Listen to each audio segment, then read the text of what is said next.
Imagine that the greatest secret of one of the most intriguing cases in history has always been right in front of our eyes. The famous ransom letter of JonBenét Ramsey, studied for years, might conceal coded messages that were never revealed. What if these words contain the key to solving the crime?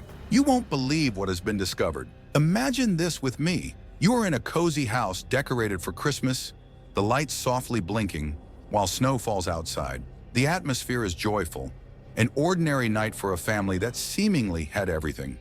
But at dawn, the scene transforms into an unimaginable nightmare. JonBenét Ramsey, a girl of only 6 years old, is found dead in the basement of her own home. And there, amid the chaos and despair, emerges a clue that should unravel everything: a ransom letter. But this is not an ordinary letter. With 3 handwritten pages, it is too long, full of strange details and specific demands. Something about it doesn't fit. Experts say that in real kidnapping situations, ransom notes are direct and to the point. So why does this letter seem almost theatrical? Its words appear rehearsed, as if the author was more concerned with creating a dramatic scene than conveying a clear message. And here is the most intriguing detail. The letter was found inside the house itself, written on paper taken from the family's notepad.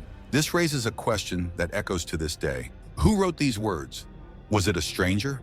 Someone from the family? Or worse, a murderer trying to cover up what they had just done? This letter, which should have been a decisive clue, quickly became the biggest enigma of the case. What if I told you that experts now believe it might hide coded messages, something that went unnoticed for decades? With each new analysis, theories and doubts emerge that only make this mystery even more disturbing.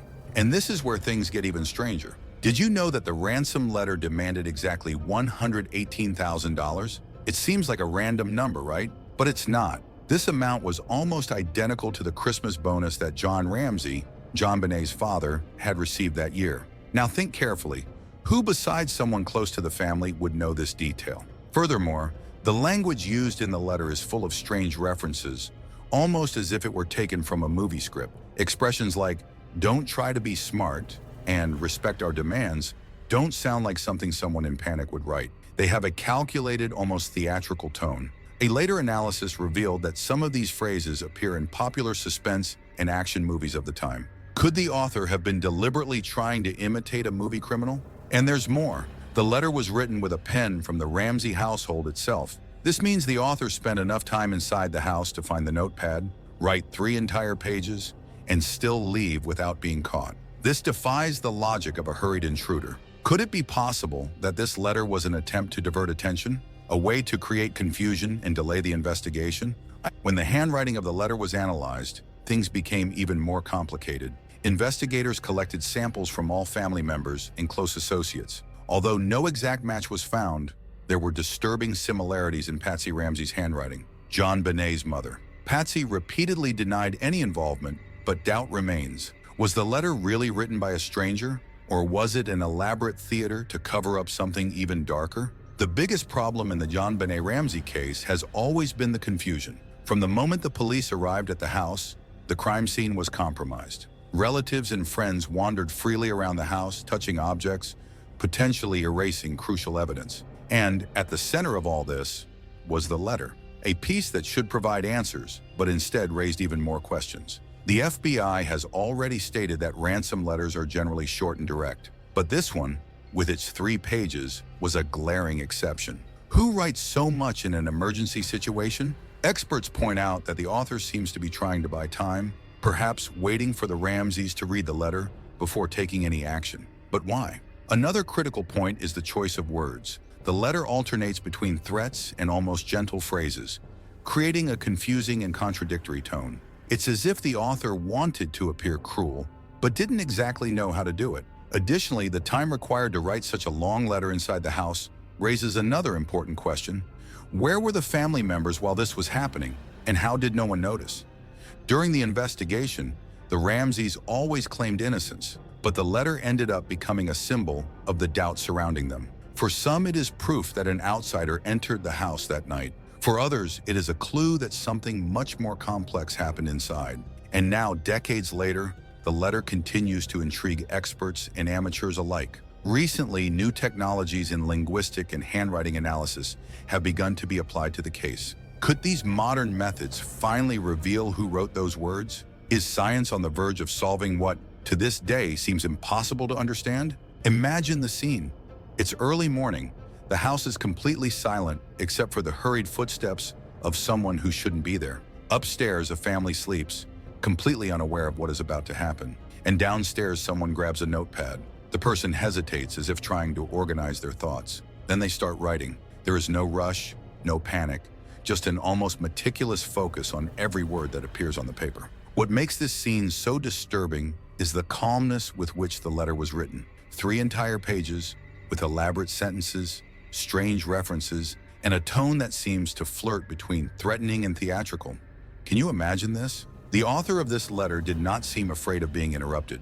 On the contrary, they acted as if they had all the time in the world. But here is the detail you might not yet know. Experts in behavioral analysis point out that the choice of words reveals more about the author than they might have imagined. One specific sentence stands out: respect our demands. This tone of authority, mixed with very specific demands, could indicate someone who was trying to exert control. But control over whom? The family? The investigators? Or perhaps over the very scenario they were creating? John Douglas, one of the FBI's top analysts, has suggested that text like this can be a window into the author's mind. The letter is not just a message, but a reflection of the intentions of the person who wrote it. And here is where things get even stranger. Every chosen word seems to be part of a deliberate effort to create a story, almost as if the author were writing a script. Can you imagine the coldness required to write 3 such pages while a child was missing, or worse, already lifeless inside the house? This is not just unusual, it's unsettling. The true mystery, however, lies not only in the letter itself, but in what it reveals when analyzed under a deeper lens. Investigators noticed something that might have gone unnoticed by many. The author of the letter knew too much about the Ramsey family. For example, the exact amount demanded as ransom, $118,000, was not just unusual, it was personal. Exactly the same amount as the Christmas bonus John Ramsey had received. And this raises a disturbing question. How could someone from outside know such a specific detail? To this day, this point continues to divide opinions. Was the author someone close to the family? An acquaintance who knew about the Ramseys' financial background? Or was it just a scary coincidence? Another curious detail is the confusing tone of the letter. In some passages, the author seems to try to intimidate with direct threats, while in others, it sounds almost like they are playing with the readers. It's as if the letter was written to be read by more than just the Ramseys. Could it be an attempt to manipulate the investigators, perhaps diverting the focus of the investigation? The linguistic analysis of the text raises even more doubts. Experts identified inconsistencies in the use of verb tenses, slang, and sentence constructions. This may indicate that the author was trying to imitate a writing style different from their own. It's as if the person was pretending to be someone else. But why would someone do that? To incriminate another person, or to confuse the case even more? And then we reach the most disconcerting point. The letter was written inside the Ramsey house with a notepad that belonged to the family. The author not only had time to write 3 entire pages, but also to feel secure enough to search for paper and pen. Think about it. Who would commit such a calculated crime, but risk wasting time in this way? For many experts, this defies all logic, but maybe that's the intention, to create such a confusing scenario, so full of contradictions, that no one can find the right path. And this leads us to the question that echoes to this day. Was the letter a disastrous attempt at communication or the centerpiece of an elaborate theater? When you look at all this, the word choices, the specific details, the time spent writing it, doesn't it seem like we're dealing with more than just a common crime? It seems something much bigger, something that to this day challenges the brightest minds. And that's why JonBenét Ramsey's ransom letter is not just an enigma, it's a symbol of a mystery that is still far from being solved. Imagine this. The ransom letter is in the hands of the police, being passed from one investigator to another, each trying to find something that makes sense in that tangle of words. In the room, silence is interrupted by the sound of paper being turned. Phrases like, "respect our demands" and "you are being watched" echo in everyone's mind. But instead of answers, each new reading seems to create more questions. The first impact of this letter was like an explosion. The Ramseys, already devastated by JonBenét's disappearance, now had to deal with a document that not only threatened their lives, but also insinuated that something much bigger was at stake. Imagine being John or Patsy Ramsey at that moment. The pressure, the fear, and above all, the confusion.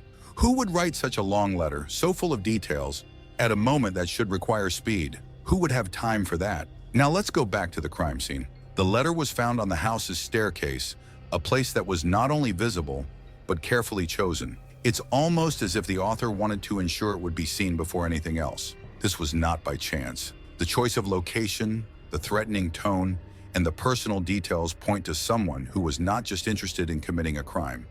This someone wanted to be heard. And then a detail begins to bother the investigators. The paper and pen used to write the letter belonged to the Ramsey household itself. This means the author not only had access to the house, but also felt comfortable enough to rummage and find what they needed. It's not a crime committed in haste. It's something deliberate, meticulous, and that changes everything. Think about the emotional impact of this on the Ramseys. They were not only dealing with their daughter's disappearance, but also with the fact that someone broke the most sacred barrier, the security of their home. This someone not only invaded their house, but wrote a long and confusing letter while likely being just meters away from where JonBenét was. The sense of violation is indescribable. As days pass, the letter becomes the center of attention. Linguistics, criminal psychology, and forensic analysis experts are called in to try to decipher the intentions behind the words. And this is where things start to get even stranger. One specialist points out that the tone of the letter changes in different parts. There are moments of direct threat, but there are also phrases that seem excessively formal, almost rehearsed. For example, one part says, "If you disobey us in any way, your daughter will be decapitated." It's a brutal, no-nonsense sentence. But in another part, the letter refers to the Ramseys as a respectable family. This contradiction makes experts question, are we dealing with a single person or more than one author? And then another question arises, why is the ransom amount so low?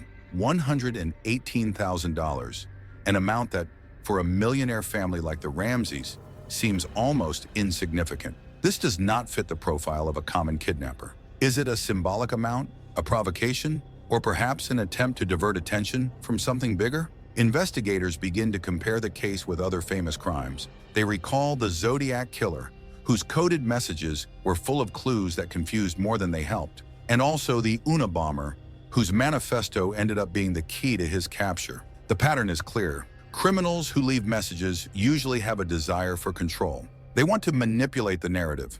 And in JonBenét's case, this letter seems to do exactly that. But here's the most disturbing point. With technological advancements, new tools are being used to analyze text like this. Artificial intelligence software can identify linguistic patterns and personality traits that would have gone unnoticed before. Could JonBenét's letter, with all its contradictions and oddities, still hold secrets that can be uncovered?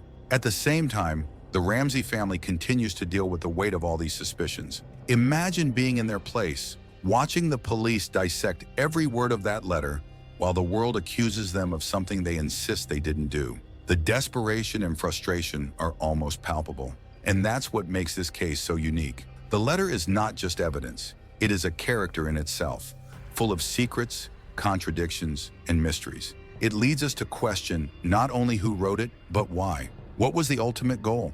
And after all these years, are we finally on the verge of discovering the truth? For now, what we know is that the letter remains an enigma. But as other cases have shown, sometimes the answers come from where you least expect. And with modern technology, maybe we are closer than ever to understanding what it really means. Now, with all this in mind, what do you think is behind the words of the letter? The next step could be the most revealing. The letter, which throughout the entire investigation seemed like an endless enigma, is now beginning to take on new contours. Years of theories, analyses, and debates finally converge into something concrete. Its author not only knew the Ramsey family, but also had access to intimate details of their lives. Experts reveal that the formal tone mixed with exaggerated threats is not something one would expect from a kidnapper desperate for money. On the contrary, it suggests an attempt to create an illusion, a theater. However, what really undermines conventional theories is technology. Using textual analysis software and artificial intelligence, subtle patterns begin to emerge. Specific words like "stay calm" and "respect our demands" appear in a calculated manner, almost as if they were chosen to generate a specific reaction of fear and submission. Linguists analyze the sentence structures and point out that the author seemed excessively concerned with sounding authoritative. but the over-explanations betray this intention. "Nobody who really wants money writes a ransom note with more than 2 pages," said one of the analysts. And there is the twist. A detailed analysis revealed that some phrases in the letter have impressive similarities with passages from popular books and movies of the time. One of the sentences, in fact, seems to have been taken from an 80s police movie. This not only raises doubts about the authenticity of the threat, but also points to someone more interested in playing a role than actually kidnapping JonBenét. But who would do that, and why? As these discoveries emerge, imagine the impact on the Ramsey family. John and Patsy, who spent decades insisting on their own innocence, now face a new kind of doubt. Was someone close to them trying to create a narrative to divert attention? Or worse, could this be part of something much darker? Investigators begin to review everything. Who had access to the house? Who knew financial details like John's Christmas bonus? And who could benefit from such a distraction? As the puzzle pieces fit together, a new profile emerges. Not that of an ordinary kidnapper, but of someone with a direct emotional connection to the Ramseys. The tone of the letter, which mixes brutal threats with an almost exaggerated respect for the family, reflects an internal conflict. It's not just someone trying to get money, it's someone trying to manipulate a narrative. This explains why the letter was written inside the house, with paper and pen that were there. This is not the action of a prepared criminal, but of someone who improvised in the heat of the moment, perhaps trying to cover up something bigger. But this also raises more questions than answers. Did this person act alone? Or were more people involved? Perhaps even without the author's knowledge. The FBI, upon reviewing these findings, stated that the style of the letter is more common in cover-up cases than in actual kidnapping crimes. It's almost as if the author wanted to draw attention to the document, as if it were more important than the crime itself. And this brings forth a new theory. Was the letter written to distract investigators and the public from what really happened in that house that night? Meanwhile, technological advancements continue to reveal previously invisible nuances. For example, the pen pressure in some parts of the letter suggests moments of hesitation, as if the author was reconsidering what to write. This could indicate nervousness or even regret. Additionally, linguistic patterns begin to suggest that the author had an advanced educational level, someone accustomed to writing long texts. And this is where the story stops being just about JonBenét and becomes something much bigger. This letter is not just a piece of paper. It is a reflection of the power dynamics, secrets, and lies that have surrounded this case from the beginning. It is a reminder that often the truth is not hidden in the shadows, but right before our eyes, waiting to be discovered. But now, with everything revealed, the most important question remains. Are we finally ready to face what this letter really means? Or is the greatest secret of the JonBenét Ramsey case yet to come? If you've made it this far, I want to hear your opinion. Which detail of the letter intrigues you the most? Leave a comment. And if you want to continue following mysteries like this, make sure to subscribe to the channel and activate the notification bell. In the next video, we will dive even deeper, analyzing the failures that allowed this case to remain unsolved for so long. You won't want to miss it.